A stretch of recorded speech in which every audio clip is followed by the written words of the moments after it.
Hello जी, प्रयास helpline.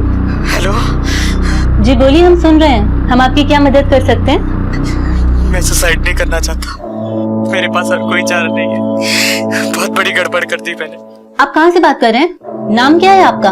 आप please phone मत रखिएगा और मेरी बात ध्यान से सुनिए। सुसाइड किसी बात का सोल्यूशन नहीं है और आपने हमें कॉल किया है तो हम आ रहे हैं आपकी मदद करने।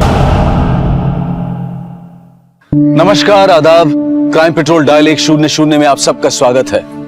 अपने बच्चों की परवरिश और भविष्य के लिए माँ बाप क्या क्या समझौते नहीं करते, लेकिन उनकी बेहतर परवरिश की कोशिश में माँ बाप कभी कभी इतने जज्बाती हो जाते हैं कि उनके अंदरूनी हालत को वो जान नहीं पाते हैं। माँ बाप की उन पर ऊपरी नजर तो रहती है, लेकिन उनके अंदर चल रहे तूफान का उन्हें कुछ पता नहीं होता। और जब ये तूफान अपनी हदें तोड़ देते हैं तो बहुत कुछ बहा ले जाते हैं, बहुत कुछ तबाह कर जाते हैं। आज का ये केस बच्चों की परवरिश के पहलू को उजागर करते हुए ऐसे कई संजीदा सवालों को सामने लाता है।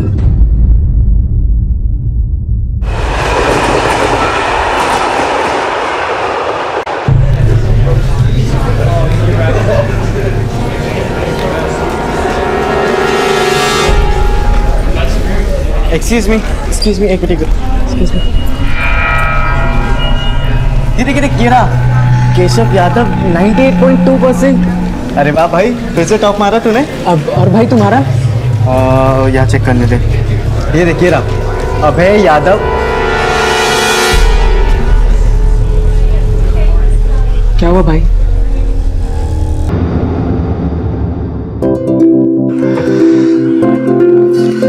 राजकुमार भैया, लीजिए, मुंह मीठा कीजिए। सुरेश भाई, आपका बेटा तो टॉपर है। आप बड़े किस्मत वाले हैं जो आपको ऐसा बेटा मिला। अब उससे सैंडविच की दुकान तो लगवाएंगे नहीं, है ना? देखिएगा, एक दिन बहुत बड़ा नाम करेगा। ये केशव, तुम हट जा बाजू, नहीं तो तेरे को भी पीट देंगे, बता रहे हैं हम। भाई साहब, हाँ भाई साहब, ये क्या लगा रखा है?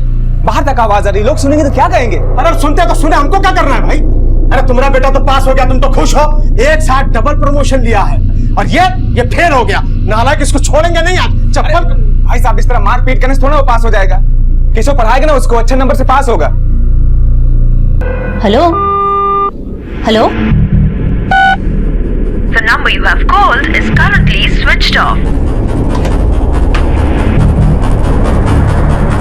Hello hello, police? सर इस नंबर से एक लड़के ने प्रयास सुसाइड हेल्पलाइन पे फोन किया। वहां के ऑफिसर जब उससे बात कर रहे हैं तो लाइन बीच में डिस्कनेक्ट हो गई। ना उसने नाम बताया अपना, ना ही location. The number you have called is currently switched off. फौरन इस नंबर की डिटेल्स निकलो और अर्जेंट बेसिस पर नेटवर्क कंपनी को फोन की लास्ट लोकेशन ट्रेस करने के लिए बोलो। मुंबई के उपनगर मीरा रोड में एक लड़का केशव अपनी जान देना चाहता था, लेकिन उसकी जिंदगी में ऐसा क्या हो गया था कि इतनी छोटी सी उम्र में वो इतना बड़ा कदम उठाने पर मजबूर हो गया था। सर, कॉल ट्रैक होने में टाइम लग गया और कॉल ट्रैकर पैन करपाड़ा में एक अंडर कंस्ट्रक्शन बिल्डिंग दिखा रहा है। लेकिन सिम कार्ड तो किसी सुरेश यादव के नाम पर रजिस्टर्ड है, जिसकी उम्र 40 साल है।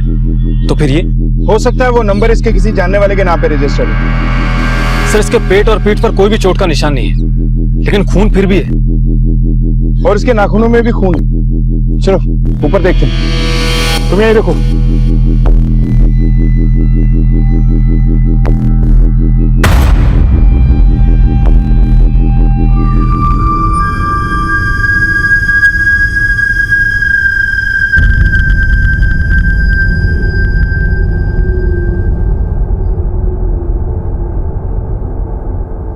सर, उस लड़के ने अगर यहां से सुसाइड किया होगा तो दीवार पर हाथ और खून के निशान कैसे हैं?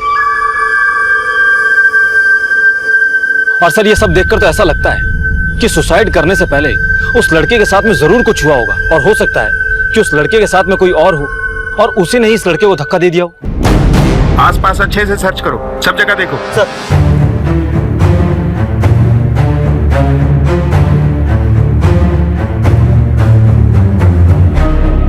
फोन की बैटरी डेड है। शायद इसी फोन से उसने हेल्पलाइन वाले नंबर पे कॉल किया होगा। सर, ये खून से भरी टी शर्ट मिली है। सर, उस लड़के ने सुसाइड हेल्पलाइन पर फोन किया था, लेकिन ये एविडेंस देखकर तो ऐसा लग रहा है कि हादसे को एक अलग ही मोड़ दे रहे हैं। सुरेश यादव, जिसके नाम पे ये सिम रजिस्टर्ड है, उससे मिलना होगा। बॉडी को पोस्टमार्टम के लिए भेजो और आसपास के लोगों से पूछताछ करो।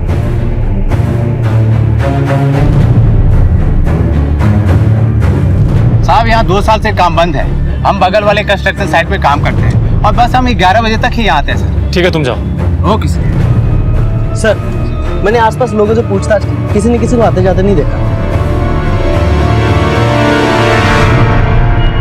सुनिए जी, ये लोग घर आए थे, केशव के बारे में कुछ पूछ रहे हैं। आप में से सुरेश यादव कौन है? जी मैं हूँ सुरेश यादव साहब। बात क्या है? साहब जिंदगी से हमेशा 2 कदम आगे रहने वाला केशव जिंदगी से यार कैसे मान सकता है साहब? कोई तो वजह होगी जो उसने इतना बड़ा कदम उठाया। जब आप लोगों को केशव की बातों में कोई परेशानी दिखाई दी या किसी से कोई अनबन? अभी तो उसने सर क्लास में टॉप किया था। केशव यादव 98.2%। अरे वाह भाई, फिर से टॉप मारा तूने। हमको नहीं लगता कि उसके साथ किसी की कोई दुश्मनी होगी। साथ ये अब है उसका बड़ा भाई पवन भाई साहब का बेटा, दोनों एक ही क्लास में थे। 2 साल पहले उसका डबल प्रमोशन हुआ था।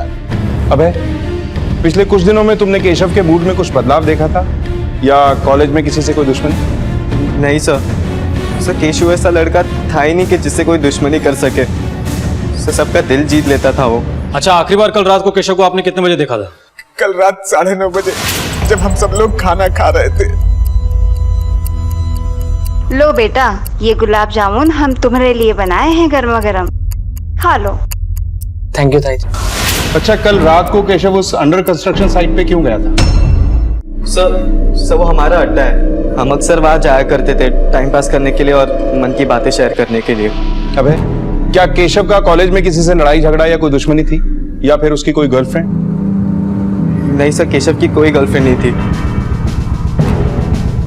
सर ये रही केशव की पोस्टमार्टम रिपोर्ट। सर रिपोर्ट के मुताबिक केशव की मौत बिल्डिंग से नीचे गिरने पर हुई थी और बिल्डिंग की ऊंचाई करीबन 50 से 60 फुट रही होगी और मौत का टाइम है सुबह 3:30 से 4:30 के बीच। और बॉडी पर जो खून था उसकी रिपोर्ट आई? केशव की बॉडी पर कुछ स्ट्रगल मार्क्स हैं, लेकिन कई जगह बिना किसी घाव के भी खून था जो केशव का नहीं था। जो शर्ट पर खून लगा था, जो दीवार पर हाथ के निशान वाला खून था, वो केशव का नहीं था, लेकिन दीवार पर जो हाथ के निशान थे वो केशव के ही थे। गावड़े, कहीं ऐसा तो नहीं कि उस जगह पर केशव की किसी से लड़ाई हुई हो और हाथापाई के दौरान उस शख्स ने केशव को बिल्डिंग से नीचे धक्का दे दिया? सर ये भी तो हो सकता है कि उस हेल्पलाइन नंबर पर केशव को किसी ने जबरदस्ती कॉल कराया हो ताकि मर्डर को आसानी से सुसाइड का रूप दिया जा सके।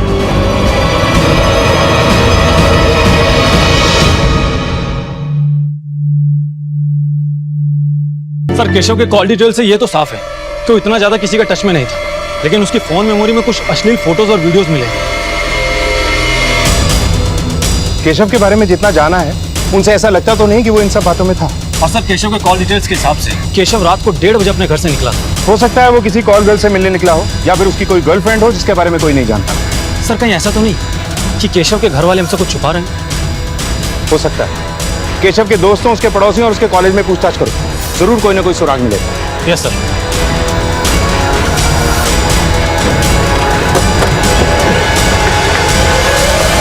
केशव का किसी लड़की से चक्कर वगैरह? नहीं मैम, केशव किसी लड़की के चक्कर में पड़ता नहीं था। क्लास की कितनी लड़कियों का फेवरेट था, बट उसने कभी किसी को पलटकर नहीं देखा। नहीं सर, केशव तो बिल्कुल एफर्टलेसली पास हो जाता था। इनफैक्ट अभय ही था कि हर बार फेल होता था। हमें तो यकीन ही नहीं होता कि दोनों एक साथ रहते थे, एक टॉपर और एक फेलियर। वैसे तो खुश रहता था वो, लेकिन कुछ दिन पहले मैंने उसे पहली बार बड़े अजीब से मूड में देखा था। उस दिन ऐसा लगा था जैसे केशव और अभय के बीच में झगड़ा हुआ था, पर मैं श्योर नहीं हूँ। हमें केशव के मोबाइल में कुछ अश्लील फोटोज और वीडियो मिले, लेकिन तुमने तो कहा था कि केशव इन सब में नहीं है और ना ही उसकी कोई गर्लफ्रेंड है। अभय क्या छुपा रहे हो हमसे? सर कुछ भी नहीं, मैंने कभी केशव का फोन चेक नहीं किया और हमारे बीच में ऐसी बातें भी नहीं होती थी। अच्छा ये बताओ, क्या इससे पहले केशव रात में घर से बाहर गया था? जहाँ तक मुझे मालूम है सर, नहीं। लेकिन उस रात को तो गया था, क्या तुमने नहीं देखा? सर उस दिन तो मैं 11:30 बजे ही सो गया था और केशव भी तभी सो गया था। उसके बाद वो कभी गया वो मुझे नहीं पता। अच्छा, क्या तुम्हें कभी शक हुआ केशव पर कि वो किसी धंधे वाले से मिलने के लिए जा रहा हो? सर हम ये सब मामलों में कभी नहीं पड़ते। हमने तुम्हारे कुछ दोस्तों से पूछताछ की है और उनका कहना है कि कुछ दिन पहले तुम्हारी और केशव की लड़ाई हुई थी वॉशरूम में। नहीं सर, मुझे याद नहीं है और शायद हुआ भी होगा। सर केशव स्कॉलर जरूर था, मगर था तो वो इंसान ही ना, और गुस्सा तो इंसान को ही आता है। सर हमने केशव के बारे में पूछताछ की। सब लोग केशव के बारे में अच्छा ही बोल रहे हैं, लेकिन गौर करने वाली बात तो ये है कि अभय की जिंदगी में उथल पुथल मचा हुआ है। स्कूल में स्टूडेंट्स का कहना है कि अभय एक बिलो एवरेज स्टूडेंट है, जिसकी वजह से उसका बाप नाराज भी रहता है। सर कहीं ऐसा तो नहीं कि इसी जलन की वजह से अभय ने केशव को रास्ते से हटा दिया हो? जितना वो अपनापन दिखा रहा है, हो सकता है उसमें कुछ छुपा रहा हो। 20 जुलाई रात 1 बजे से लेकर केशव की मौत तक की डिटेल्स मिली क्या? जी सर, अभय उस रात को घर पर ही था, लेकिन केशव रात को 1:30 बजे घर से निकला था। जिस जगह वो गया वो सृष्टि कॉम्प्लेक्स के आसपास की है। अगर केशव जानबूझकर इतनी रात को सृष्टि कॉम्प्लेक्स गया था तो जरूर किसी से मिला होगा। सर क्या ये पॉसिबल हो सकता है कि केशव जिससे मिलने के लिए गया हो वही उसका हत्यारा हो? लेकिन खून की क्या वजह हो सकती है? हो सकता है वजह केशव ना हो, वो सिर्फ निशाना बना हो। मतलब ये कि दुश्मनी केशव के पिता या उसकी फैमिली से हो और शिकार बना केशव। हो सकता है कि उसने सुसाइड ना किया हो, बल्कि उसका मर्डर हुआ हो।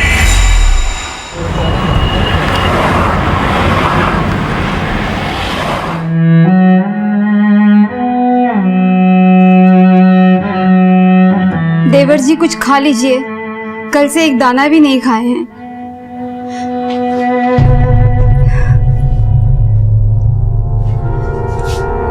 सुनिए अजी, सुनिए, देवर जी से बात कीजिए ना। 2 दिन हो गए, ना कुछ खाए हैं ना कुछ बात की है। एक बात बताओ, ये केशव के जाने से पूरी दुनिया खत्म हो गई है क्या? इतनी समझ नहीं है उनको। और दुकान जाएंगे नहीं तो कमाएंगे क्या, खाएंगे क्या और खिलाएंगे क्या? और अपने बच्चे के बारे में सोचेंगे कि नहीं सोचेंगे? देखो हटो, बाजू जाने दो हमको, चलो। क्या तुम लोग भी सब पता नहीं क्या करते हैं। पुलिस ने इस केस के एक एक पहलू को पलटना शुरू किया। केशव की मौत की जगह और उसकी रोजमर्रा की जिंदगी को बारीकी से टटोलना शुरू किया। केशव के मोहल्ले और आसपास के इलाकों में केशव से जुड़ी हर जानकारी इकट्ठा की जाने लगी। सर मैंने केशव और उसकी फैमिली के बारे में पूछताछ की, और पूछताछ के दौरान एक बात पता चली है। सुरेश से किसी बाहर वाले से कोई दुश्मनी नहीं थी, बल्कि अपने भाई पवन से पिछले 5-6 महीनों से छोटी मोटी बातों पर लड़ाई होती रहती थी। जिस दिन केशव की मौत हुई थी उस दिन भी पवन दुकान पर लेट आया था।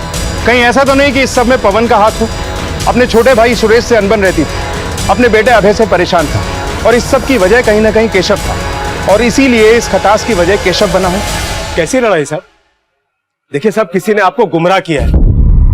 शायद इस वक्त तुम हमें गुमराह करने की कोशिश कर रहे हो। हमारी खबर बिल्कुल पक्की है। अब तुम बताओ कि माजरा क्या है? सब लड़ाई हुई थी, लेकिन वो पैसों को लेकर लड़ाई हुई थी। मैं बस अपने बेटे के लिए कुछ पैसे तो अलग कर रहा हूँ। वो पढ़ना चाहता है, आगे बढ़ना चाहता है, कोचिंग करना चाहता है। अब उसे क्या मैं आलू प्याज छिलवा? सुरेश, तुम ये कैसे कह सकते हो कि तुम्हारा बेटा क्या करेगा और क्या नहीं? अरे हमारा बेटे का भविष्य खराब, और तुम्हारा बेटा चांदी का चम्मच मुंह में लेकर पैदा हुआ था क्या? दुनिया को पता है कि केशव की बराबरी अभय नहीं कर सकता, समझा? साहब, सुरेश मेरा छोटा भाई है, ये दुकान भी उसी की है। इसी दुकान से हमारा घर चलता है। जिस तरह सुरेश के मन में अपने बेटे केशव को लेकर सपने हैं, उसी तरह मेरे मन में मेरे बेटे अभय को लेकर सपने हैं। लेकिन सुरेश केशव की पढ़ाई के लिए यहाँ के सारे पैसे साइड में कर लेता। 20 जुलाई की सुबह 1 से 4 बजे के बीच में तुम कहाँ थे? घर पे था। नहीं, थोड़ी देर के लिए बाहर गया था मैं। तो शांति गार्डन के पास में बार है ना, वहां पे।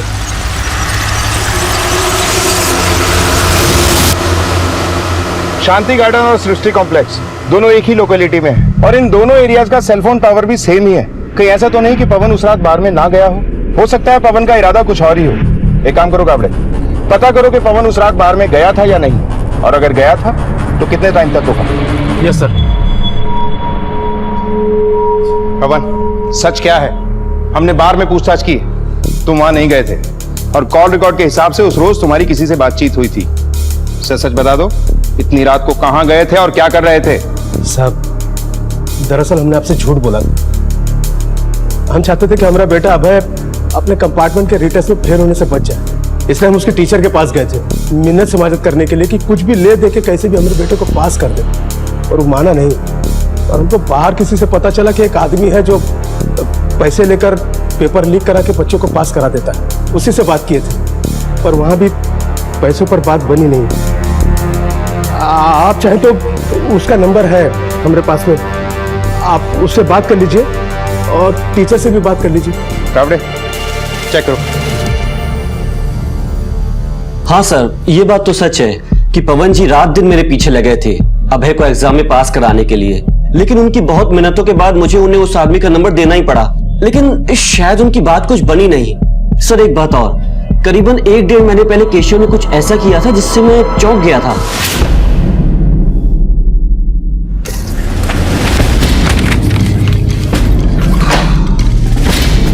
केशव? लेकिन सर उस समय मैं श्योर नहीं था, इसीलिए उस वक्त इस बात का जिक्र मैंने किसी से भी नहीं किया। Thank you. सर केशव जैसे स्टूडेंट को क्वेश्चन पेपर चुराने की क्या जरूरत पड़ी होगी? वो तो पढ़ाई में बहुत ही होनहार है। हो सकता है गाबड़े के ये क्वेश्चन पेपर उसने अपने लिए नहीं बल्कि अभय के लिए चुराया। ये भी हो सकता है कि शायद उसे अपना कोई शौक पूरा करना हो जिसके लिए उसे पैसों की जरूरत हो, और क्वेश्चन पेपर बेचकर शौक पूरे किए जा सकते हैं। साहब मेरा बेटा गलत काम कर ही नहीं सकता, वो क्लास में टॉपर था, वो क्यों पेपर चोरी करेगा? वैसे तो ऐसा बहुत कुछ था जो उसे नहीं करना चाहिए था, लेकिन आपकी जानकारी के बिना वो कर ही रहा था। आप लोगों को तो पता चल ही गया होगा कि उसके मोबाइल में से हमको कैसे वीडियो और फोटोग्राफ मिले। साहब उससे मेरे बेटे का कोई लेना देना नहीं है, ये सब अभय का किया हुआ है, इसने मेरे बेटे को बिगाड़ा है। तेरी वजह से क्या क्या लांछन लग रहा है, देख रहा तू? बस बाबा, हर बार की तरह मुझे बलि का बकरा बनाना बंद करो। ये सब मेरे कान नहीं थे, केशव के कान थे, और जो कुछ भी हो रहा था वो सब चाचा जी की वजह से हो रहा था। केशव अपनी जिंदगी में कुछ करना चाहता था। 15 साल की उम्र में 15 किलो का बोझ पीठ पे देकर 18 साल के लड़कों के बीच में बिठा दिया गया उसे। उसके सपने थे कुछ, लेकिन चाचा जी को ये सब पसंद नहीं था ना। बेटा पूरी जिंदगी सड़क किनारे बस यही सुनते हुए गुजार दी कि सुरेश एक टोस्ट सैंडविच देना। मैं भी कुछ जीवन में बनना चाहता था पर नहीं बन पाया। पर बेटा तू मेरी शान है, मैं दुनिया को फख्र के साथ कह सकता हूँ कि तू टॉपर है। लेकिन ये जो स्कूल के बाद तू लड़के लड़कियों से मिलता है ना, ये बंद कर दे। यही टाइम तू पढ़ाई में ध्यान दे, ठीक है? जी। बाहर से सिर्फ 2 वर्ड बोलता था वो, जी पापा, लेकिन अंदर से ज्वालामुखी बन चुका था वो। हर बार सिर्फ पढ़ाई पढ़ाई पढ़ाई। अंदर का फ्रस्ट्रेशन दबाने में मुश्किल हो रही थी उसको, और इसी वजह से उस दिन वो कॉलेज में इतना गुस्सा हो गया कि वॉशरूम की दीवार पे अपना हाथ दे मारा उसने। आज हम क्वालिटी एजुकेशन से ज्यादा क्वांटिटी एजुकेशन पर फोकस कर रहे हैं। पर क्या सिर्फ अच्छे मार्क्स लाना ही जिंदगी में लायक होने का मापदंड है? केशव की मौत की गुत्थी अब भी अनसुलझी थी। शक की सुई धीरे धीरे इस कहानी के हर किरदार की तरफ घूम रही थी, लेकिन सवाल अब भी यही था कि केशव की मौत कैसे हुई और उसकी मौत की असली वजह क्या थी।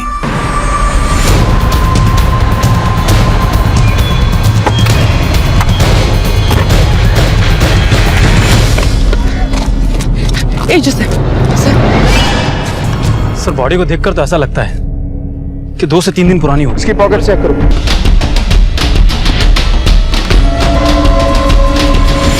सर फोन स्विच ऑफ है। सर इस आदमी का नाम गौतम आप्टे है और एड्रेस शोलापुर का है।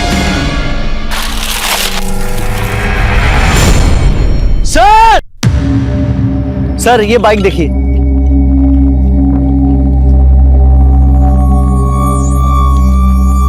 सर ये देखिए, किसी ने इसका हैंडल लॉक तोड़कर चोरी करने की कोशिश की है। ये पर्स मिला सर।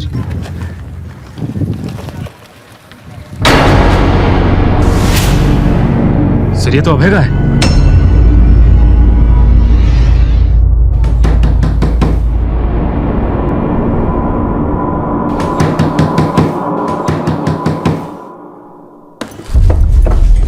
अबे कहाँ?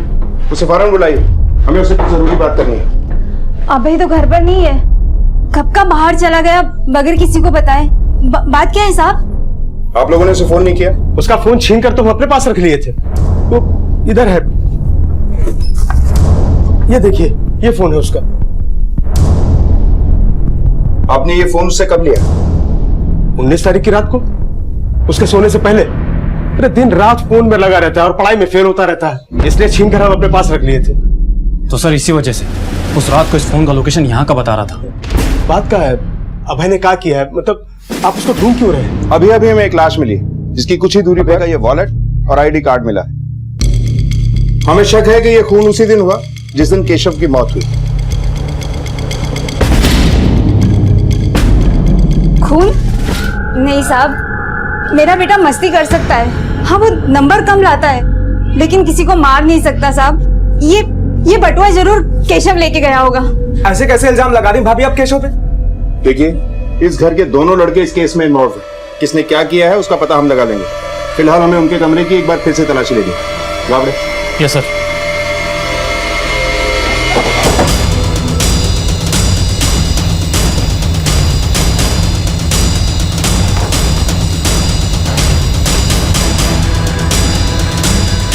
सर, अभय के बैग से अबॉर्शन पिल्स मिले। ये गोली अभय के बैग में क्या कर रही है?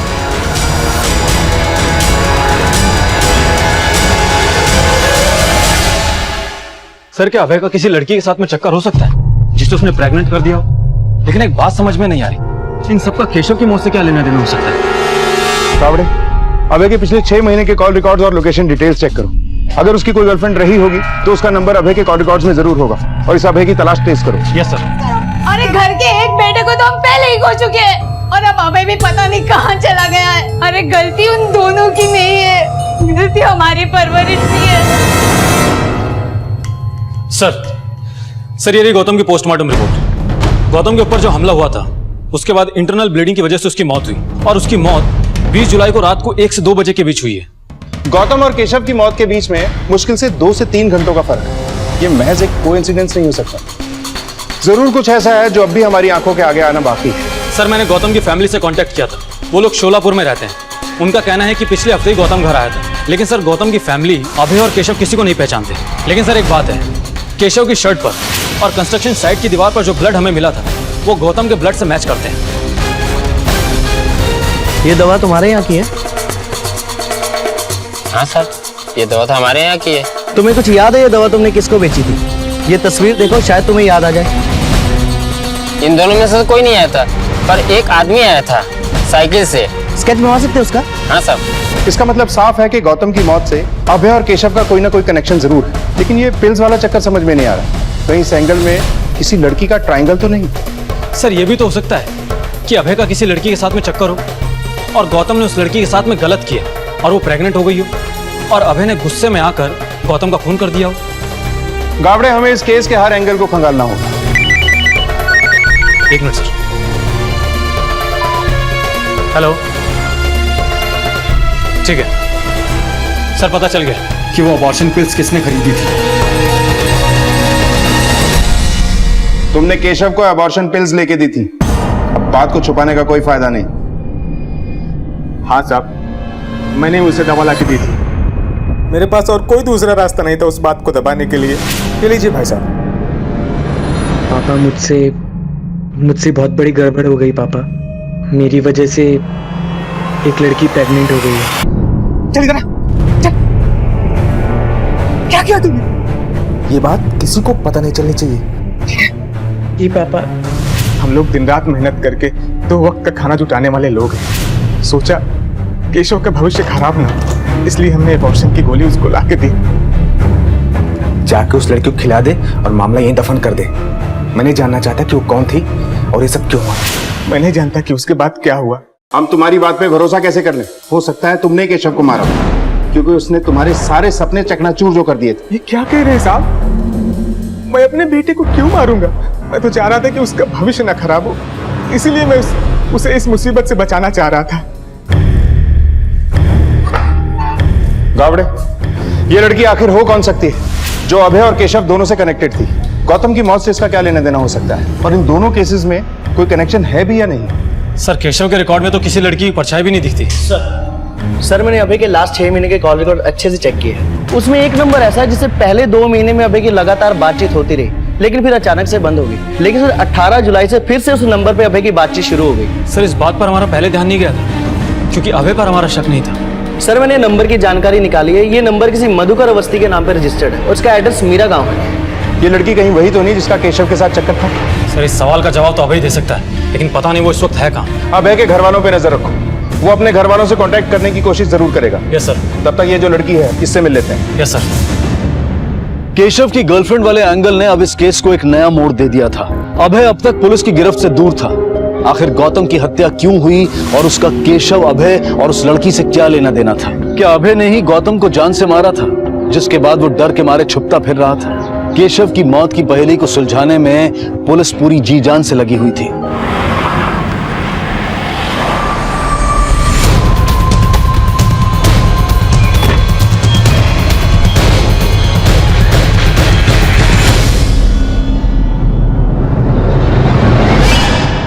रश्मि, जी सर। कौन से कॉलेज में पढ़ती हो तुम? प्रशांत जूनियर कॉलेज। सर इसी कॉलेज में तो अभी भी पढ़ता है। लेकिन क्या हुआ सर? आप लोगों से कुछ बात करनी है।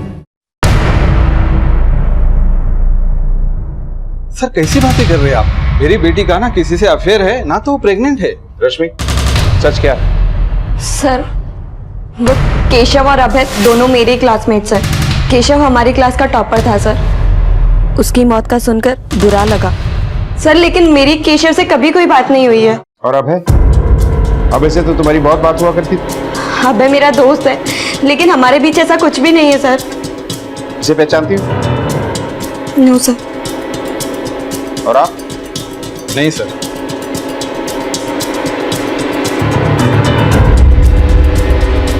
सर मुझे तो ऐसा लग रहा है कि ये रश्मि झूठ बोल रही है। फौरन रश्मि के मेडिकल टेस्ट के लिए कोर्ट से ऑर्डर लेते हैं, तभी दूध का दूध और पानी का पानी होगा। अब आप यहाँ किस लिए आए हैं? आपकी बेटी रश्मि को मेडिकल चेकअप के लिए ले जाने आए हैं। ये रहे कोर्ट के पेपर्स। ये किस बात के लिए टेस्ट है? हम रश्मि का ब्लड टेस्ट और सोनोग्राफी कराएंगे। अगर इसने 72 घंटे पहले अबॉर्शन की पिल्स खाई हैं तो हमें पता चल जाएगा कि ये प्रेग्नेंट थी। दया, अरे रुकिए, लेकिन अरे सर ये रहा रश्मि के टेस्ट रिजल्ट। सर रिजल्ट में तो वो क्लीन निकली, ना तो कभी रश्मि प्रेग्नेंट थी और ना ही उसका अबॉर्शन हुआ था। यानी रश्मि सच बोल रही थी? सर अगर रश्मि प्रेग्नेंट नहीं थी तो फिर वो अबॉर्शन पिल्स किसके लिए थी? कहीं ऐसा तो नहीं कि सुरेश जिस लड़की के बारे में हमें बता रहा था वो कोई और ही हो?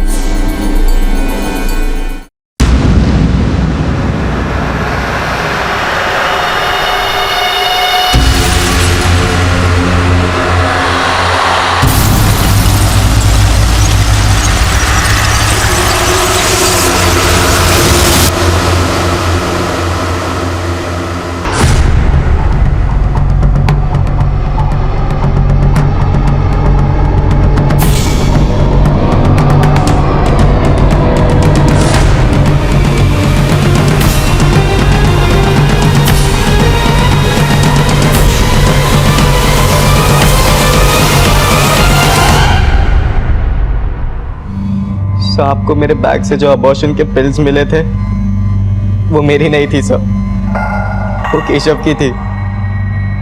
उसने अपनी गर्लफ्रेंड के लिए ली थी सर, और उस दिन वो मेरा बैग लेकर चला गया था, इसलिए वो बोतल मेरे बैग में ही रह गई। गर्लफ्रेंड का नाम क्या है? रश्मि। कब से जानता था केशव रश्मि को? सर कुछ 2-2.5 महीनों से। सर वो दोनों मेरे ही फ़ोन से बात किया करते थे, क्योंकि सर चाचा जी केशव के मोबाइल का बिल भरते थे और केशव भी चाहता था कि उन्हें शक हो। सर वो दोनों हमारे अड्डे पर ही मिला करते थे और सर वो दोनों वहीं पर। भाई बोलना, ट्रू लव करता हूँ, फिजिकल होना गलत है। भाई अपना दिमाग चलाना, कुछ तो बोल। मैंने ना जोश जोश में सब कुछ कर डाला। 2-2.5 महीनों तक वो लगातार मिलते रहे सर। उसके बाद अभी कुछ दिन पहले ही रश्मि का फ़ोन आना बंद हो गया।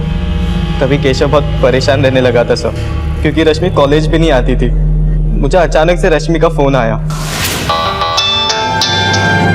हेलो सर फ़ोन पर वो बहुत घबराई हुई सी लग रही थी। केशु? हाँ भाई। रश्मि का फोन है। हेलो।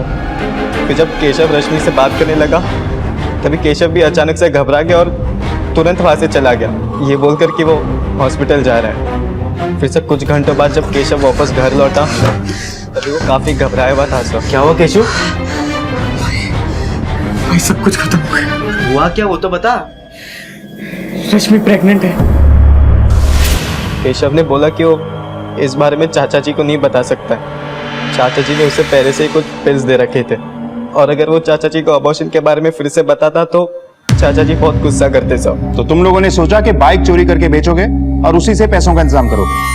हाँ सर। स्क्रू ड्राइवर को कहाँ छुपाया तुमने? रास्ते में एक नाले में मैंने वो स्क्रू ड्राइवर फेंक दिया था।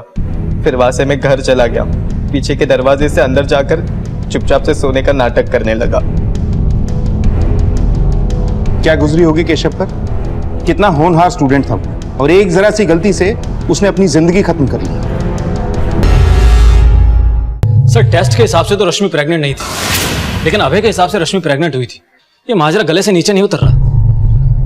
अगर रश्मि प्रेग्नेंट नहीं थी तो उसने केशव को झूठ क्यों बोला? और केशव को 30,000 रुपए क्यों चाहिए? कहीं ऐसा तो नहीं कि रश्मि झूठ बोलकर केशव से पैसे निकलवाना चाहती थी? सर, मैंने केशव से दोस्ती एग्जाम्स में अच्छे मार्क्स लाने के लिए करी थी, क्योंकि मुझे ऐसा लग रहा था कि अगर इस बार भी मैं मैथ्स में फेल हो गई तो पापा मेरी शादी करा देंगे। इसलिए मैंने केशव से दोस्ती की और मैंने उससे पढ़ाई में मदद भी मांगी सर। लेकिन एग्जाम्स में टाइम इतना कम बचा था कि मेरे और कुछ समझ ही नहीं आया। तो मैंने केशव से कहा कि वो स्टाफ रूम से जाकर मेरे लिए पेपर्स चोरी करके लाए। वो क्लास का मॉनिटर था, इसलिए उसके लिए बहुत इजी था स्टाफ रूम से पेपर्स चोरी करके लाना। लेकिन मेरे लाख रिक्वेस्ट करने पर भी वो नहीं माना। तब सर मैंने उसे फिजिकल होने के लिए उकसाया। उसने स्टाफ रूम से मैथ्स के क्वेश्चन पेपर चुरा कर मुझे दिए। उसके बाद हम दोनों 2 बार फिजिकल हुए, लेकिन मेरा काम निकल चुका था, सो मैंने उसे इग्नोर करना शुरू कर दिया था, क्योंकि मुझे पता था इस बार एग्जाम्स में मार्क्स मेरे बहुत अच्छे आने वाले थे। लेकिन इस महीने मेरे पीरियड्स नहीं आए थे और मैं बहुत घबरा गई थी। मुझे लगा कि मैं प्रेग्नेंट हूँ। घबरा कर मैंने 18 को केशव को कॉल किया था और वो मुझसे मिलने मेरे घर के बाहर आया था। तुम सच में प्रेग्नेंट हो? देखो केशव, अगर ये बात मेरे पापा को पता चली तो वो मुझे जान से मार डालेंगे।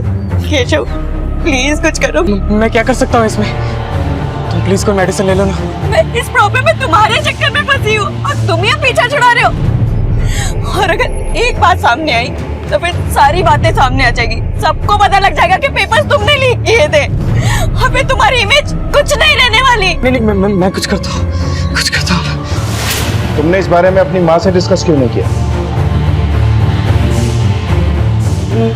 मैं अपनी मम्मी से ऐसी बातें शेयर नहीं करती। कैसे बताती इन्हें कि मैं प्रेग्नेंट हूँ। केशव ने जो एबॉर्शन के लिए पिल्स लाके दी थी वो तुमने खाई? जी सर, पर उसके बाद मुझे बहुत ब्लीडिंग होने लगी। मेरी हालत खराब होने लगी थी। मेरे पेट में इतना दर्द होने लगा था कि मुझे कुछ समझ नहीं आता था। फिर मैंने केशव को कॉल करके बुलाया। अगर किसी को भी पता चला तो केशव के ऊपर रेप केस लग सकता है। इस कंपाउंडर को उठा के लाओ। Yes sir.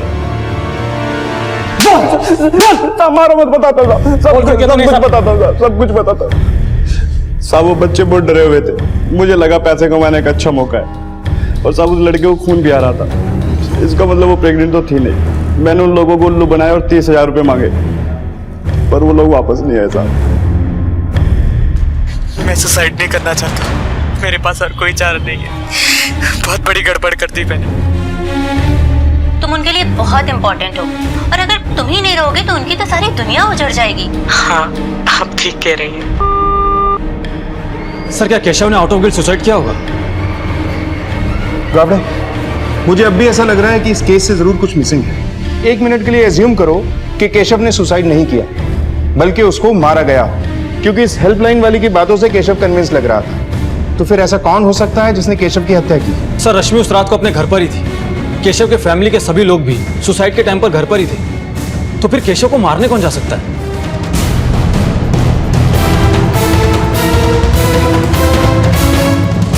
गाबड़े, शायद मुझे पता चल गया है कि केशव की हत्या किसने की है। अबे, उस रात गौतम का खून करके तुम अपने घर गए थे ना? जी सर। तो वो कपड़े कहाँ हैं जिस पर गौतम का मर्डर करने के बाद खून के निशान पड़ गए होंगे? और जब तुम घर गए तो घर पे कौन कौन मौजूद था? सच सच बता दो। अगर हमने उगलवाया तो तुम्हारे लिए अच्छा नहीं होगा। हम भला उसे क्यों मारेंगे? अभय ने हमें सब कुछ बता दिया है। तुम्हारी बेहतरी इसी में है कि तुम भी साफ साफ बता दो। बोलो, मतलब तुम ऐसे नहीं बोलो। नहीं साहब, बताती हूँ साहब, बताती हूँ साहब। मैं स्वार्थी हो गई थी साहब। मैं नहीं चाहती थी कि मेरा बेटा इन सब चक्करों में पड़ के जेल जाए। मैं तो केशव को मारना भी नहीं चाहती थी साहब। माँ तो निस्वार्थ होती है। जब स्वार्थी हो जाती है ना तो सबसे पहले खुद का नुकसान करती है। इसकी जीती जागती मिसाल तुम हो।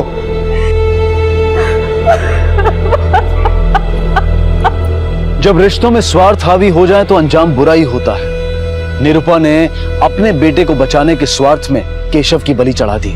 रश्मि भी केशव की मौत के लिए कम जिम्मेदार नहीं है। उसने केशव का इस्तेमाल करते हुए इस जुर्म की कहानी का बीज बो दिया। सुरेश ने कभी अपने बेटे केशव के मन की बात समझी ही नहीं। उसे आगे बढ़ना है, ये करना है, वो करना है, बस इसी में उलझा दिया।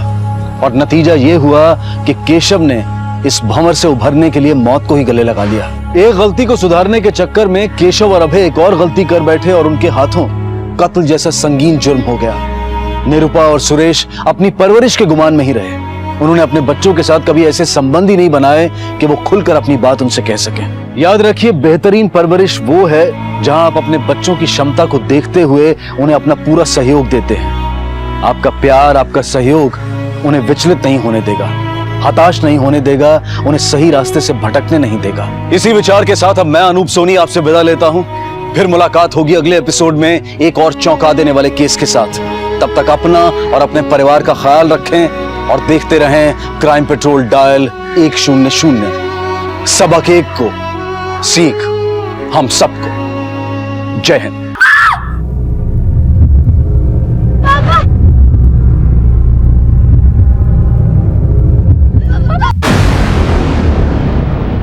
नमस्कार, आदाब। क्राइम पेट्रोल डायल 100 में आप सबका स्वागत है।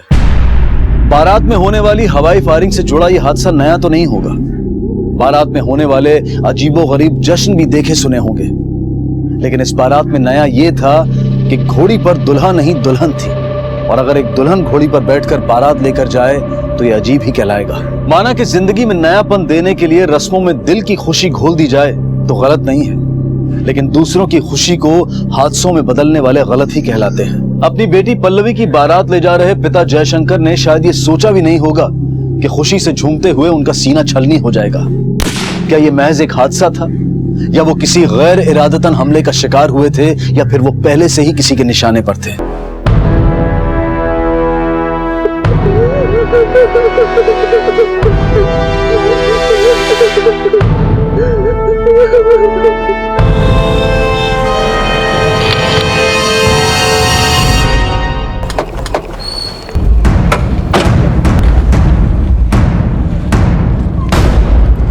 सर, मैरिज वेन्यू यहाँ से आधा किलोमीटर दूर है। बारात में फायरिंग भी हो रही थी। दुल्हन के पिता को गोली लगी। दुल्हन की बारात? यस सर, बारात लड़की वाले ले जा रहे थे। दुल्हन घोड़ी पे थी, लड़के वाले हॉस्पिटल पहुंचे। हो सकता है कि बारात में जो फायरिंग हो रही थी उसी की गोली उन्हें लगी, या फिर बारात की फायरिंग की आड़ में किसी ने अपना बदला लिया है। मैं हॉस्पिटल जाता, तुम यही रहना। Okay sir.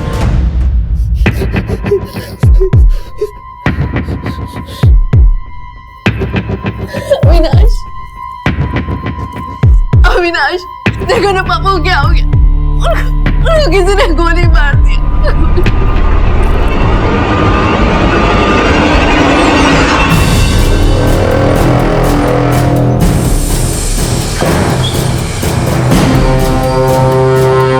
कैसी तबीयत है उनकी? देखिए, गोली हार्ट के पास लगी है और एक्सेसिव ब्लीडिंग की वजह से हालत क्रिटिकल है, बचना मुश्किल है।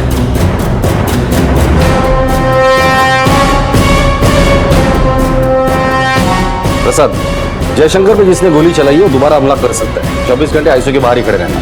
ठीक है। बारात में फायरिंग कौन कर रहा था? बंटी और गुड्डू भाई साहब के खास मुलाजिम है वो। 10 साल से उनके साथ है। इन दोनों का आपके भाई साहब के साथ कभी झगड़ा, लड़ाई या कभी मन मुटाव हुआ? नहीं सर। इस वक्त कहाँ है वो? वेटिंग एरिया में है सर। गोली चलाने का बहुत शौक है ना तुम दोनों को? बोलो। सब गन का लाइसेंस है हमारे पास, खाली हवा में फायर किए थे। हमारी गोली नहीं लगी साहब। हमारी गोली भी नहीं लगी साहब। हम तो पल्लवी दीदी की शादी की खुशी में फायरिंग कर रहे थे। तुम दोनों की गोलियां नहीं लगी तो कोई तीसरा भी गोली चला रहा था क्या? सब फायर तो हम ही लोग किए, लेकिन सेठ जी को गोली हमने नहीं मारी साहब। तुमने नहीं मारी तो फिर किसने मारी? हम तो उन्हें सपने में भी मारने की नहीं सोच सकते साहब।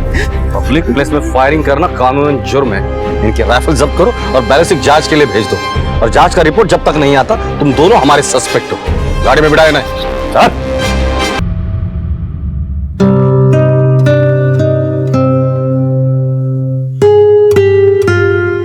हम तो बारात का वेट कर रहे थे, फिर अचानक से किसी की नजर लग गई, जो समधी जी को गोली लग गई। वैसे कायदे से तो बारात आप लोगों को लेकर जानी चाहिए। ये रस्म उल्टी करने की कोई खास वजह? सर, पल्लवी पहले से अतरंगी स्वभाव की है, वो हर काम अलग तरीके से करना पसंद करती है। इसीलिए जब अविनाश ने शादी के लिए हाँ कह दी तो पल्लवी ने जिद की, बारात मैं ही लेकर आऊंगी। पल्लवी और उसके फैमिली को आप कब से जानती हैं? मेरे पति और जयशंकर जी बचपन के दोस्त थे। मेरे पति के देहांत के बाद से ही अविनाश जयशंकर जी की फैक्ट्री में मैनेजर की पोस्ट पे काम करता था। पल्लवी को अविनाश पहले से ही पसंद था। वो पिछले 2 साल से भाई को प्रपोज कर रही थी, लेकिन भाई ही इंटरेस्ट नहीं दिखा रहे थे। तो फिर अचानक तैयार कैसे होगा तुम्हारा भाई? अब मम्मी को कैसे मना कर सकते हैं? जब मम्मी को पता चला कि पल्लवी भाई से शादी करना चाहती है तो बस भाई को हाँ बोलना ही पड़ा। सर पल्लवी मुझे पसंद थी, लेकिन जयशंकर अंकल के यहाँ काम करके भी मैं श्योर नहीं था कि मैं पल्लवी को वो ऐशो आराम की जिंदगी दे पाऊंगा कि नहीं, इसलिए मैं शादी से भाग रहा था।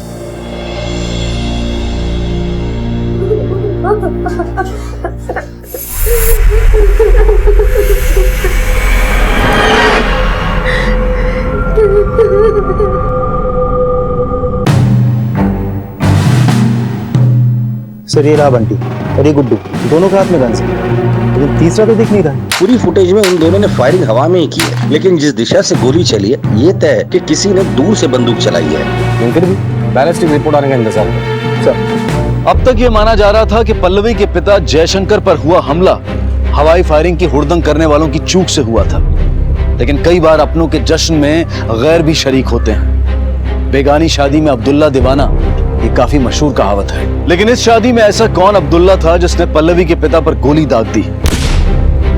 सामने आने वाले फैक्ट्स पुलिस इन्वेस्टिगेशन को यही इशारा दे रहे थे। सर, जयशंकर की डॉक्टर और बैलिस्टिक रिपोर्ट के मुताबिक जयशंकर पे गोली ऊंचाई से चलाई गई थी, मतलब बुलेट ऊपर से नीचे की तरफ ऐसे एंगुलर शेप में आके धसी, और जख्म की गहराई देख के लगता है कि गोली कम से कम 40 से 50 मीटर दूर से चलाई गई थी। एक बात तो क्लियर है, गोली बंटी या गुड्डू ने नहीं चलाई, भारत में तीसरा आदमी था जिसने जयशंकर पे गोली चलाई है। राइट सर, क्योंकि गोली दूर से चली, बारात से नहीं। मुझे लगता है हमें क्राइम स्पॉट पे दोबारा जाना चाहिए। चलो चल। अरे बाबा हाँ बोला तो मैं पहुंच रहा हूँ, अब तुम फोन रखोगे तभी तो मैं पहुंचूंगा। चलो बाय। किससे बात कर रहे हो? माँ वो पल्लवी है, वो बहुत घबराई हुई थी इसलिए उसने फोन किया।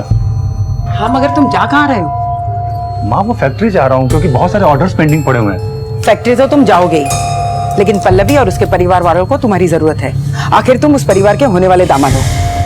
जाते हुए ये टिफिन हॉस्पिटल में दे देना और थोड़ा वक्त पल्लवी के साथ भी गुजारना। ठीक है। संभाल के।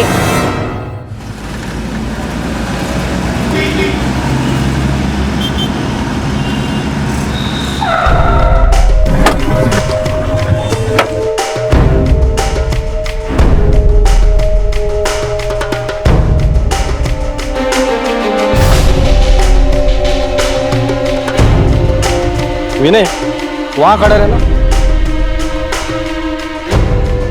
वीडियो रिकॉर्डिंग के हिसाब से जयशंकर नाचते नाचते यहां था, इस पोजीशन में। गोली उसे 40 या 50 मीटर दूरी से मारी थी, और बैलिस्टिक रिपोर्ट के हिसाब से गोली एंगुलर शेप में, मतलब इस डायरेक्शन में आई थी और यहां लगी थी। तो हो सकता है कि गोली उसे शायद वहां से मारी हो।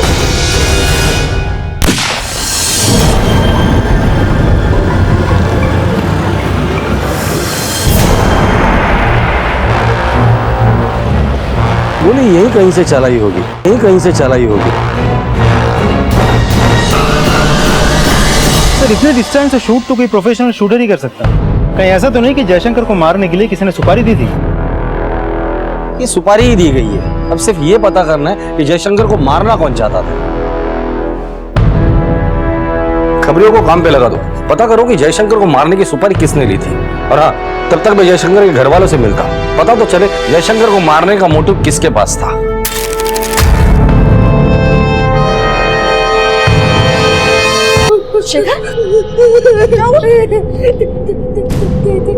पापा मर जाएंगे। नहीं शिखर, पापा को कुछ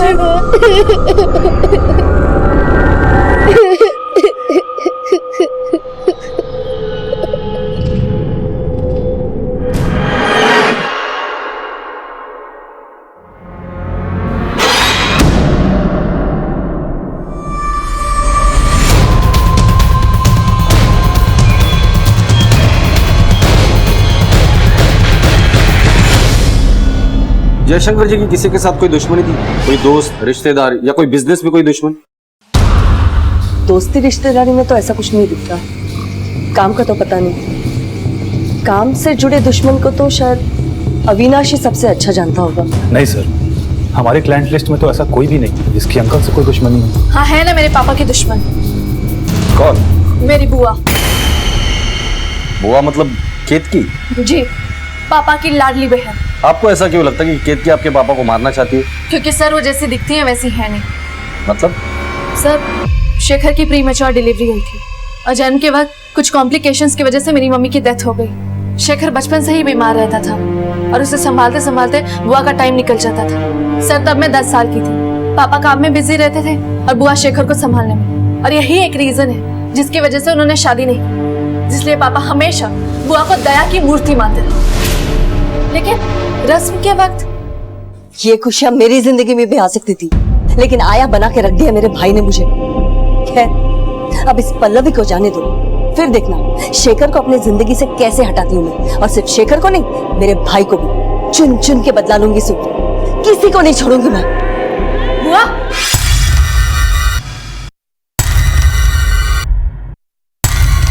किससे बात कर रही थी आप? किसी से तो नहीं। अगर तुम्हें शक था तो तुमने ये बात पापा को क्यों नहीं बताई? बताई थी, लेकिन मैंने कहा ना कि पापा बुआ के खिलाफ कुछ नहीं सुनना चाहते थे। पल्लवी, ऐसा क्या कर दिया केतकी ने कि तुम जब बोलती हो उसके खिलाफ ही बोलती हो? तुम्हें पता नहीं उसने अपनी सारी जिंदगी दे दी हमारे परिवार के लिए। मैं एक लफ्ज भी सुनना नहीं चाहता उसके खिलाफ। लेकिन पापा, आप समझिए, मैंने खुद सुना है उन्हें ये कहते हुए कि वो आपको और शेखर को अपनी जिंदगी से निकाल देंगी। मैं जानता हूं तू ये सब क्यों कह रही है। ये घर मैंने जब से उसके नाम पर ट्रांसफर किया है ना, तू सही नहीं पा रही। हाँ पापा, बुरा लगा ये देख के कि ये घर जो आपने मम्मी के नाम गिफ्ट किया था वो बुआ के नाम कर दिया। लेकिन पापा, इस बात का उससे कोई मतलब नहीं है। यही समझाना चाह रहा हूं तुझे, इस बात का उससे कोई लेना देना नहीं है। मैंने ये घर उसके नाम पर इसलिए ट्रांसफर किया है कि मेरे बाद उसकी सिक्योरिटी के लिए कुछ होना चाहिए कि नहीं। बेटा, शेखर का ध्यान उसे जिंदगी भर रखना है। लेकिन पापा, बस, और कुछ नहीं सुनना है मुझे। सब पापा को लगता था कि बुआ शेखर का ख्याल रख रही है, लेकिन एक मिनट सर, शेखर यहाँ आओ।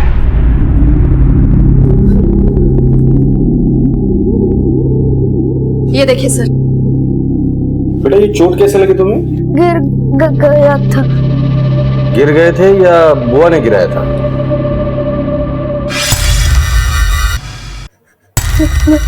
नहीं, सच बोल शेखर। सच बोल रहा हूँ। चलो।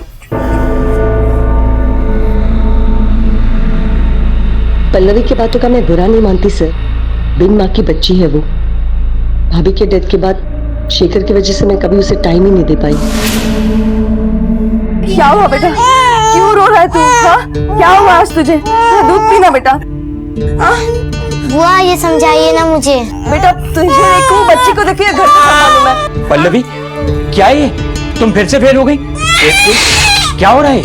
भैया, इससे बाहर आओ तो मैं कुछ करूँ ना इसके लिए। तो ठीक है, पर उसकी पढ़ाई पे तो ध्यान देना ही पड़ेगा ना। केतकी, मैं सोचता हूँ कि इसे हॉस्टल भेज देना चाहिए। नहीं पापा, मुझे हॉस्टल मत भेजिए, बुआ समझाइए नहीं। देखो, अगर तुम हॉस्टल में जाओगी तो तुम्हारे बराबरी के और भी बच्चे होंगे, तुम्हें अच्छा लगेगा, तुम ठीक से पढ़ पाओगी। सच कह रहे थे पापा, तेरे लिए हॉस्टल ही सही है। बस पल्लवी को यही लगा कि अगर मैं उसे संभाल लेती तो उसे कभी अपने पापा और भाई से दूर नहीं जाना पड़ता। इसीलिए शायद पल्लवी को ये लगता है कि भैया पर जो हमला हुआ वो मैंने करवाया है। मैडम, केतकी जी तो बड़ी ही जिम्मेदार और प्यार करने वाली औरत है। और वैसे भी आजकल के जमाने में कौन अपनी इच्छाओं को मारकर अपने भाई के बच्चों के लिए अपनी पूरी जिंदगी बिताता है। सर, मैं शेखर को स्पेशल ट्यूशन देने जयशंकर अंकल के घर जाता हूँ, तो मैंने कई बार नोटिस किया कि पल्लवी केतकी जी को भाव नहीं देती। सर, पल्लवी थोड़ी जिद्दी तो है और वो अटेंशन भी बहुत डिमांड करती है। इतने साल हॉस्टल में देने के बाद हो सकता है कि उसे अपने पापा और भाई की पूरी अटेंशन चाहिए हो, इसलिए वो केतकी बुआ से चिढ़ती है, क्योंकि जयशंकर अंकल सबसे ज्यादा बुआ को ही मानते हैं। सबकी बातों से तो ऐसे ही लगता है कि पल्लवी जानबूझकर अपनी बुआ पर आरोप लगा रही है। जयशंकर पे जो हमला हुआ था उसका फायदा उठाकर अपनी बुआ को लोगों की नजरों में गिराना चाहती है। लेकिन ये भी तो हो सकता है कि पल्लवी सच बोल रही है। आखिर इतने बड़े हादसे का इल्जाम अपनी बुआ पे क्यों लगाएगी? हो सकता है, इस बुआ भतीजी को अच्छे से समझना पड़ेगा। एक काम करो, इन दोनों के कॉल रिकॉर्ड और बैंक स्टेटमेंट निकालो। खबरियों से सुपारी किलर्स के बारे में कुछ पता चला? खबरियों ने 5 आदमियों पे शक जताया, सबके सब आगरा के नामी शूटर्स हैं, सब इस वक्त अंडरग्राउंड है। इनके फोटोग्राफ्स से जो भी मिलता है वो लेकर आना। हो सकता है इनमें से किसी को शादी के वक्त किसी ने देख लिया हो। Okay sir.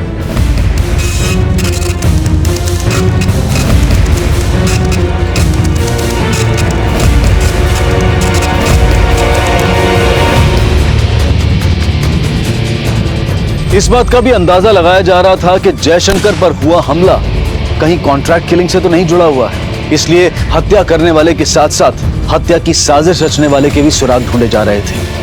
आप में से किसी ने इन्हें देखा है? ये सारे शार्प शूटर, और हमें शक है कि जयशंकर पे गोली इन्हीं में से किसी ने चलाई। नहीं सर, इनमें से किसी को नहीं देखा। ध्यान से देखो, याद करने की कोशिश करो, शायद सुपारी देते वक्त देखा होगा। कब तक अपना सच छुपाओगे तुम? नहीं सर, हम में से किसी ने नहीं देखा इसे। पल्लवी का बयान बार बार केतकी की तरफ उंगली उठा रहा था, लेकिन केतकी के पास अपने भाई को मारने का कोई मोटिव था या फिर पल्लवी की अपनी कोई गलतफहमी थी। लेकिन इस थ्योरी में सवाल ये भी खड़े हो रहे थे कि क्या पल्लवी के पास अपने पिता को मरवाने का कोई मोटिव था?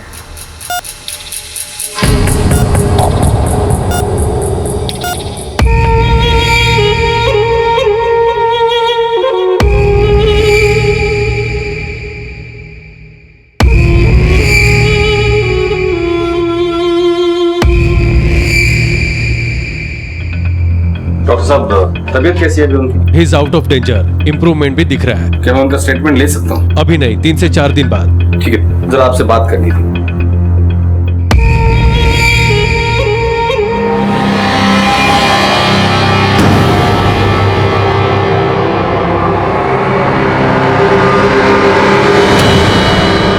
बैंक डकैती केस में जिनको पकड़ा है उनके स्टेटमेंट लेके उनको कोर्ट में हाजिर करो। सर,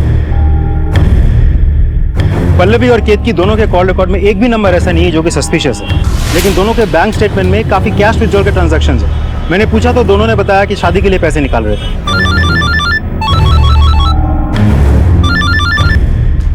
हेलो,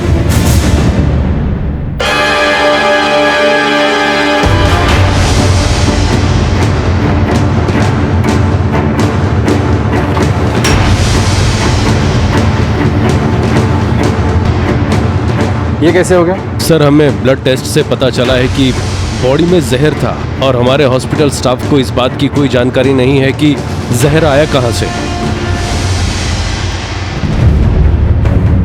एक पेशेंट को आपके यहाँ जहर देकर मार दिया गया, इसका अंजाम जानते हैं क्या होगा? आप और आपका स्टाफ जयशंकर जी का ट्रीटमेंट कर रहा था, फिर ये कैसे हो गया? सर, मुझे भी समझ में नहीं आ रहा है कि ये कैसे हो गया। समझ में नहीं आ रहा है या आप और आपका स्टाफ इन्वॉल्व है जयशंकर जी को मारने में? प्रसाद, तुम यहाँ ड्यूटी कर रहे थे या क्या कर रहे थे? जयशंकर जी को मिलने कौन कौन आया था? साहब, उनको मिलने तो कोई नहीं आया था। हाँ, नर्स रोहिणी इनको दवाई देने के लिए आई। हो गया ना बदला पूरा, मार दिया ना पापा को। क्या बोल रही है तू? वक्त की नजाकत का तो समझ। मैं क्यों मारूंगी उसे? वो मेरा भाई था, तुम उन्हें दुश्मन मानती। पल्लवी, बहुत बुरा किया तुमने। पुलिस के पास लेके जाऊंगी। पल्लवी, छोड़ूंगी नहीं मैं तुमने मार दिया पापा को। मार दिया। पल्लवी, कंट्रोल। पुलिस अभी तक ये पता लगा ही रही थी कि जयशंकर पर हमला किसने किया और किसके इशारे पर किया, कि तभी जयशंकर को बचाने की सारी संभावना ही खत्म कर दी गई। लेकिन इस बार हत्या जहर देकर की गई थी। पहले ये माना जा रहा था कि जयशंकर की जान लेने के लिए किसी कॉन्ट्रैक्ट किलर का इस्तेमाल किया गया है, लेकिन उन्हें जहर देने वाला कौन था? ये रहे जयशंकर जी के वसीयत के कागजात। इसके मुताबिक ये घर आज से आपका हुआ।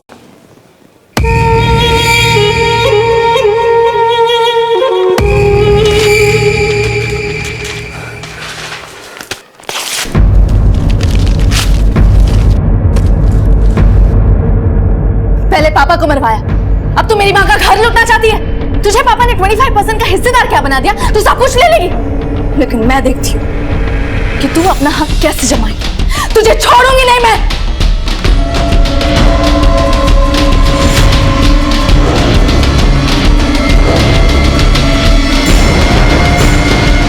जयशंकर के रूम में सिर्फ तुम गई, तो जाहिर सी बात है कि जयशंकर के ग्लूकोज में जहर तुमने ही मिलाया होगा। अब सिर्फ इतना बता दो कि जयशंकर को मारने के लिए किसने पैसे दिए थे? नहीं सर, मैंने ऐसा कुछ भी नहीं किया सर। मैंने उनका रूटीन ग्लूकोज उनको लगाया था। मेरा यकीन कीजिए सर, मैं ये सब क्यों करूंगी? तुम ऐसे मुंह नहीं खोलोगी। ले चलो इसे पुलिस स्टेशन। नहीं सर, नहीं सर, नहीं सर, मैं बताती हूँ, इसमें हमारी सर कोई गलती नहीं है। सर हम लोग सारी दवाइयाँ स्टॉक में निकाल कर स्टोर रूम से नर्स स्टेशन लेके जाते हैं और वहाँ सारी दवाइयाँ हर मरीज के ट्रे में तैयार करते हैं। और सर जब भी ज़रूरत पड़ती है ना सर, तो हम वहाँ से लेके चले जाते हैं। और सर आज भी दोपहर में 1-1:30 बजे के करीब मैं जयशंकर जी के लिए ट्रे तैयार करके ICU में लेके गई थी सर। मुझे इससे ज़्यादा कुछ नहीं पता सर। स्टोर रूम और नर्स स्टेशन के पास CCTV है? हाँ सर, CCTV है सर। 12:30 बजे से लेकर 2 बजे तक की सारी CCTV फुटेज निकालो दोनों रूम की। Okay sir.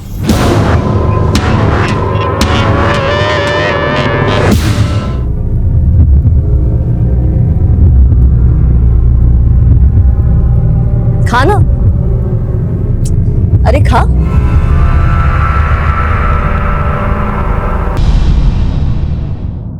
ये देखिए सर, इस लड़की ने जयशंकर की ट्रे में रखी ग्लूकोज में इंजेक्शन से कुछ मिलाया, लेकिन पोजीशन की वजह से चेहरा ठीक से नहीं दिख रहा सर। जूम करो उसे।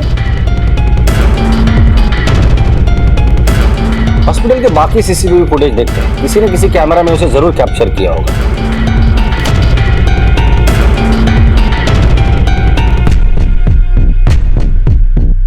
ये देखिए सर, वही लड़की, वही कपड़े। पॉज करो, जूम करो। इस लड़की को मैंने कहीं तो देखा है।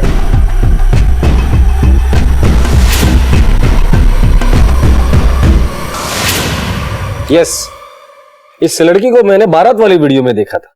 हॉस्पिटल का एंट्रेंस का CCTV लगाओ।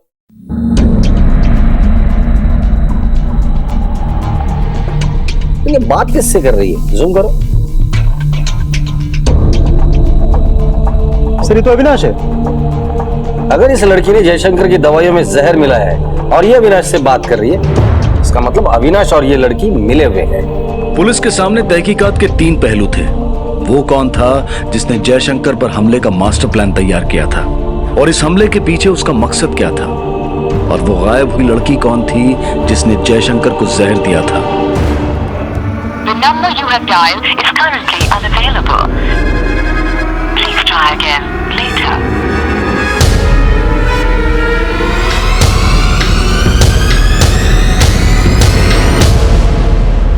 नहीं सर, मैं इसे नहीं जानता ये कौन है। अगर नहीं जानते तो इसके साथ हॉस्पिटल में बात क्या कर रहे थे? सर ये तो मुझसे किसी वार्ड नंबर के बारे में पूछ रही थी। इस लड़की को बारात के वीडियो में भी देखा गया है। इसी लड़की ने जयशंकर को हॉस्पिटल में जहर भी दिया है और यही लड़की तुम्हारे साथ हॉस्पिटल में बातें कर रही थी। क्या ये इत्तेफाक है? सर मुझे क्या पता कि ये लड़की बारात में क्या कर रही थी। सर मैं थोड़ी ना बारात लेके गया था, हो सकता है ये पल्लवी की तरफ से हो। सच बोल रहे थे? सर मैं सच ही कह रहा हूँ। इसे जानते हैं आप लोग? कभी देखा है? नहीं सर, इस लड़की को हमने कभी नहीं देखा है। नहीं सर। इस लड़की का और अविनाश का कोई ना कोई कनेक्शन तो जरूर है। मुझे शक है कि इसी लड़की ने बारात में जयशंकर पे गोली चलाई हो। विनय, इस अविनाश पे 24 घंटे नजर रखना। ये कहा जाता है किससे मिलता है, सारी डिटेल्स मुझे चाहिए। Okay sir. सर अविनाश के कॉल रिकॉर्ड से लेकर बैंक स्टेटमेंट तक सब कुछ खंगाल लिया, लेकिन देख के लगता नहीं कि उसने जयशंकर पे गोली चलाने के लिए कोई कॉन्ट्रैक्ट दिया होगा सर। हेलो। हेलो सर, मेरी बुआ को किसी ने मार दिया है और मेरा भाई भी गायब है। आप प्लीज जल्दी आ जाइए। क्या?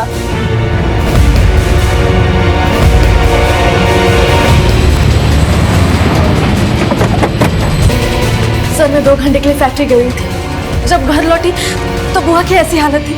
और सर मेरा भाई शेखर भी गायब है। आप प्लीज उसे ढूंढिए सर।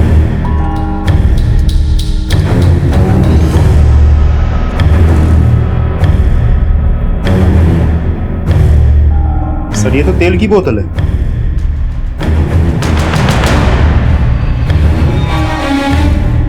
पूरे सीढ़ियों पर तेल गिरा पड़ा है, लगता है इसी से फिसल के गिरी होगी सर। बॉडी को पोस्टमार्टम के लिए भेज दो। Okay sir.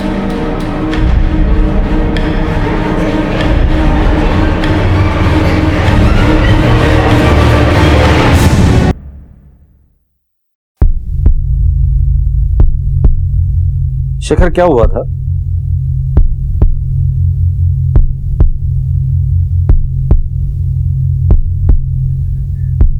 बोलो शेखर।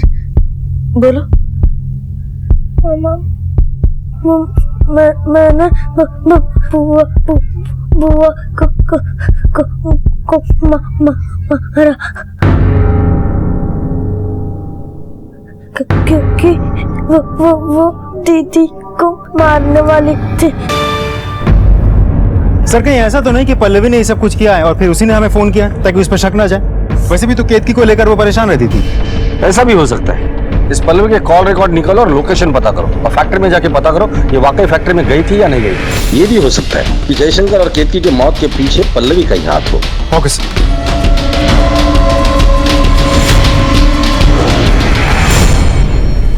अविनाश के साथ देखी गई संदिग्ध औरत से क्या अविनाश वाकई अनजान था या फिर वो खुद भी इस साजिश का हिस्सा था, ये पता लगाने के लिए अविनाश पर भी नजर रखी जा रही थी और साथ ही ये भी पता लगाया जा रहा था कि वो शूटर कौन था जिसे जयशंकर पर गोली दागने का कॉन्ट्रैक्ट मिला था। Rakabganj police station, sub inspector Vinay Mishra. हाँ सर, मैं अब्दुल बोल रहा हूँ। बोल अब्दुल। सर, एक सुपारी किलर है गोपाल, हरदोई के आसपास छुपा हुआ है। सर आकर दबोच लीजिए, नहीं तो पंछी उड़ जाएगा। ठीक है।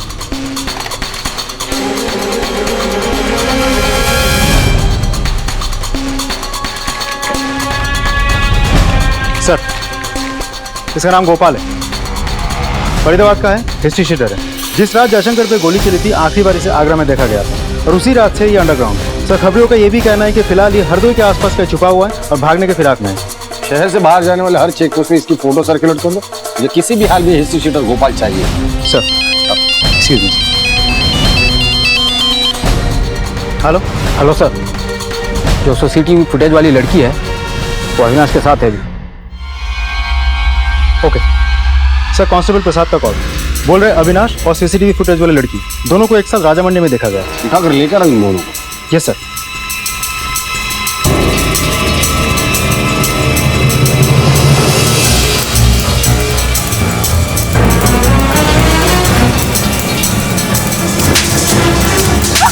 नहीं जानता इस लड़की को? हाँ सर, क्या कहा था? इत्तेफाक। चल बैठ। सर हमें कहाँ ले जा रहे हैं? हमने कुछ नहीं किया।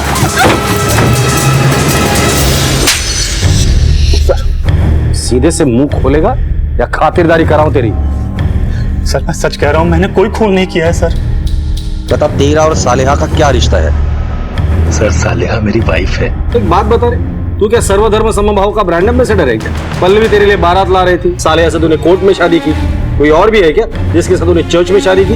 नहीं सर, मैंने सिर्फ सालेहा से ही शादी की थी क्योंकि मैं और सालेहा कॉलेज के टाइम से एक दूसरे को बहुत पसंद करते थे। लेकिन मेरी माँ हमारे इस रिश्ते को कभी एक्सेप्ट नहीं करती क्योंकि सालेहा सर एक मुस्लिम लड़की है, इसलिए मैं और सालेहा ने जाकर के कोर्ट मैरिज कर लिया सर। इस उम्मीद पर कि सही वक्त देखकर अविनाश हमारे बारे में अपनी मम्मी को सब कुछ बता देगा। सर पल्लवी तो मुझसे शादी करने के लिए पिछले 2 साल से मेरे पीछे पड़ी हुई है, लेकिन मैं उसको भाव नहीं दे रहा था। एक दिन वो जिद में आकर के मेरी माँ से बात कर ली। मेरी माँ को तो पल्लवी पहले से ही पसंद थी, लेकिन उससे ज्यादा उन्हें उनके जायदाद का लालच था। देख अविनाश, आज ये रिश्ता खुद चल कर आया है, कैसे मना कर दूं? जयशंकर भाई साहब की सही वारिश तो पल्लवी ही होगी। शेखर तो वैसे भी डिपेंडेंट ही रहेगा। एक बार तूने हाँ बोल दी ना तो वो लोग तुझे फैक्ट्री सुपरवाइजर से जनरल मैनेजर की पोस्ट दे देंगे। लेकिन माँ, बस इस बारे में अब हम कोई बात नहीं करेंगे। सर मैं माँ को मना नहीं पाया, लेकिन मेरे पास एक प्लान था। सर पल्लवी थोड़ी जिद्दी किस्म की लड़की थी, तो मैंने सोचा कि 2-3 महीने में उसे किसी बहाने से मैं तलाक दे दूंगा और फिर सालेहा को माँ से मिलवा दूंगा, क्योंकि पल्लवी से शादी के गलत फैसले से दुखी मेरी माँ सालेहा को जरूर अपना लेती। अविनाश ने मुझे समझाने की बहुत कोशिश की, लेकिन मेरा मन नहीं माना और फिर उस रात मैं बारात में चली गई। ये गोली तूने ही कॉन्ट्रैक्ट किलर से चलवाई थी, क्योंकि तुम्हें डर था कि अगर पल्लवी ने तलाक नहीं दिया तो क्या होगा, इसलिए जयशंकर पर तूने कॉन्ट्रैक्ट किलर से गोली चलवाई थी। नहीं सर, ये गलत है, मैंने किसी भी गोली नहीं चलवाई है। अच्छा, तो तेरी बीवी पल्लवी के बारात में क्या कर रही थी? मैं बताऊं, वो कॉन्ट्रैक्ट किलर को जयशंकर को दिखाने के लिए वहां गई थी। नहीं सर, मैंने गोली नहीं चलवाई। लेकिन जयशंकर के दवाई में जहर तुमने मिलाया था, फुटेज है हमारे पास। हाँ, मैंने मारा है जयशंकर को, क्योंकि मैं अपने शौहर की दूसरी शादी होते नहीं देख सकती थी। जयशंकर जी के हॉस्पिटल में एडमिट होने के बाद मैं रोज छुप छुप कर पल्लवी और अविनाश पर नजर रखती थी। मुझे यकीन हो गया था कि अविनाश मुझे धोखा देगा। मैंने सोचा कि अगर जयशंकर जी मर जाए तो अविनाश तो अपने आप ही पल्लवी को छोड़ देगा। तब मैंने जयशंकर को मारने का सोचा ताकि पल्लवी अपने बाप की मौत के गम में ऐसा डूब जाए कि अपनी शादी को ही भूल जाए। मुझे ये बात उस दिन पता चली जब सालेहा मुझे हॉस्पिटल के गेट के बाहर मिली थी। सर मैं बहुत डर गया था, लेकिन मैं सालेहा को बहुत प्यार करता हूँ सर, इसलिए मैं चुपचाप बैठा हुआ था। ये केस यहीं पर खत्म नहीं होता। अब भी इस राज से पर्दा उठना बाकी है कि बुआ को किसने मारा और जयशंकर पर गोली किसने चलाई। जिस तरह अविनाश को पता नहीं था कि सालेहा ने जयशंकर को जहर दिया है, तो हो सकता है उसी तरह साले को पता नहीं होगा कि अविनाश ने गोली चलवाई और ये अविनाश जानबूझकर हमसे झूठ बोल रहा है। अविनाश और गोपाल का कोई ना कोई कनेक्शन जरूर है। अविनाश के बैंक स्टेटमेंट निकालो और जल्द से जल्द इस गोपाल को ढूंढने की कोशिश करो। Okay sir.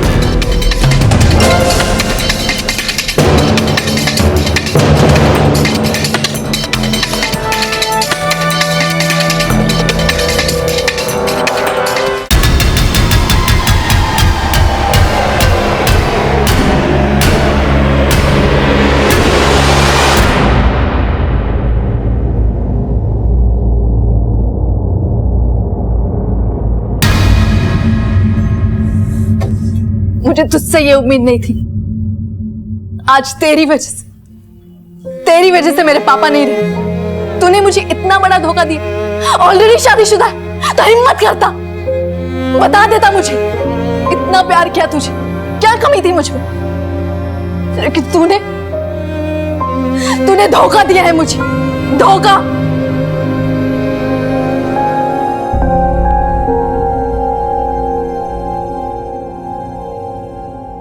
पल्लवी का मोबाइल लोकेशन केतकी के मर्डर के वक्त पल्लवी की फैक्ट्री का ही था।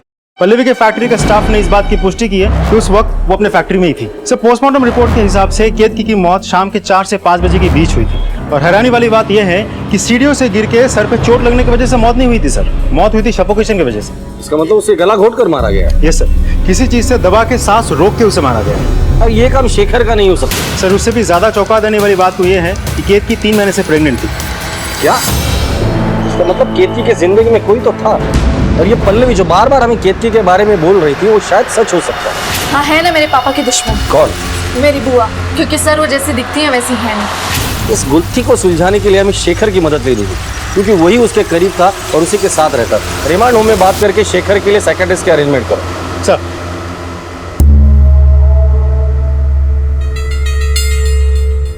शेखर, बिना डरे हुए साफ साफ बताओ, आपको क्या पता है?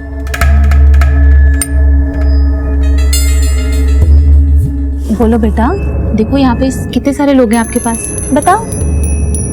बुआ मुझे डराती थी ताकि मैं उसके सीक्रेट किसी को ना बोलूं। बुआ जब सीढ़ियों से गिर गई थी तब आप अलमारी में क्यों छुप गए थे? बुआ और कितने सारे लोग हैं आपके पास, बताओ। बुआ मुझे डराती थी ताकि मैं उसके सीक्रेट किसी को ना बोलूं। बुआ जब सीढ़ियों से गिर गई थी तब आप अलमारी में क्यों छुप गए थे?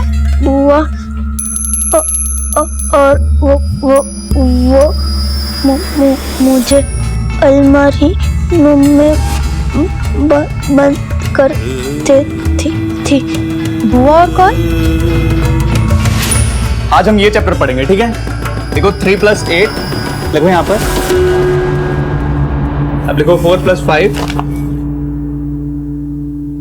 पर मुझे तो ये चैप्टर नहीं पढ़ना।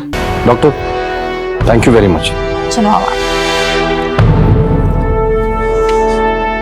विनय सर उठाकर लेकर इस देव को। Okay sir. Sir sir sir sir sir बताइए सर। मैं बेकसूर हूं, मैं भला केतकी को क्यों मारूंगा सर? तो तेरा मोबाइल केतकी के घर पे क्या घास चरने गया था, या तू मोबाइल को केतकी का घर दिखाने गया था? एक बात बता, तेरा और केतकी का अफेयर कब से चल रहा था? 5 महीने तो मिनिमम पकड़ के ही चल, क्योंकि केतकी 3 महीने की प्रेग्नेंट थी। Pregnancy sir? प्रेगनेंसी तुझे नहीं पता? सर मैं और केतकी 6 महीने से रिलेशनशिप में थे सर। मैं अपने मिडिल क्लास बैकग्राउंड और मम्मी के डिसिप्लिन से तंग आ चुका था सर। मैं भी दूसरे लड़कों की तरह अपनी जिंदगी एंजॉय करना चाहता था, इसीलिए सर मैंने जयशंकर अंकल से कह के शेखर के लिए पर्सनल ट्यूशन शुरू कर दी। मैंने केतकी के अकेलेपन को दूर। सर मुझे 1 महीने पहले पता चला कि वो प्रेग्नेंट है और उसने बच्चा गिराने के लिए मना कर दिया। सर वो मेरे पीछे पड़ी थी, मुझे फोर्स कर रही थी कि मैं उससे शादी कर लूं, पर ये तो पॉसिबल नहीं है ना सर।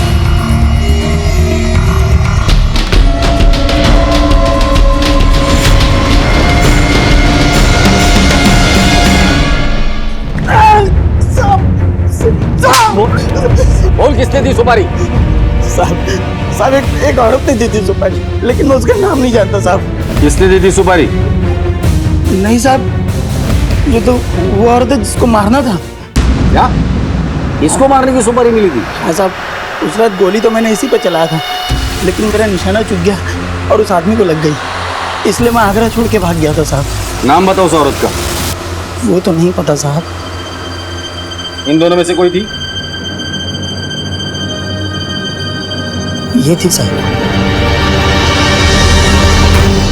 अभी तक बहुत कहानियां सुनाई तुमने हमें, अब कहानी नहीं, सिर्फ सच्चाई सुननी है।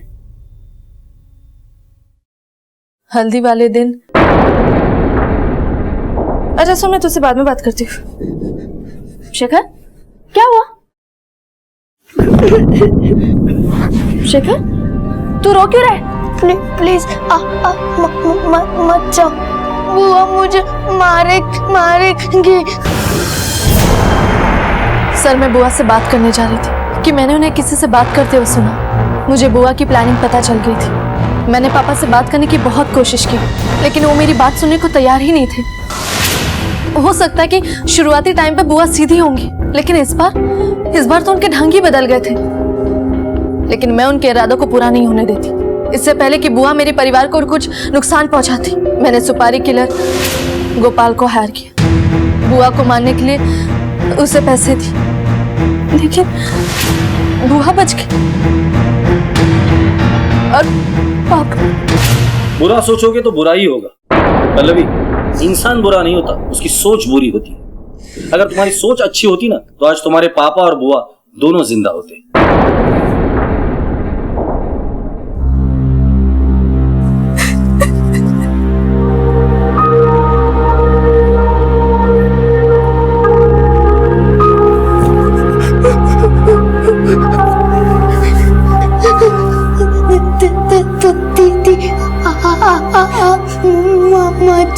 मुझे अच्छा नहीं लगता।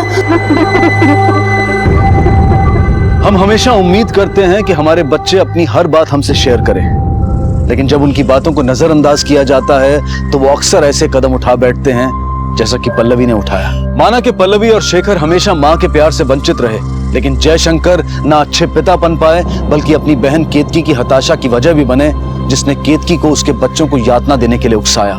और पल्लवी ने ऐसा कदम उठाया जो पूरे परिवार के बिखर जाने की वजह बन गया। ऐसा कई बार देखा गया है कि कई शानदार शादियां कुछ दिन भी नहीं टिक पाती और सीधे साधे विवाह खुशहाली की मिसाल कायम कर जाते हैं। जरूरत है सिर्फ जमीनी स्तर पर रिश्तों को दुरुस्त करने की। इसी विचार के साथ अब मैं अनूप सोनी आपसे विदा लेता हूं।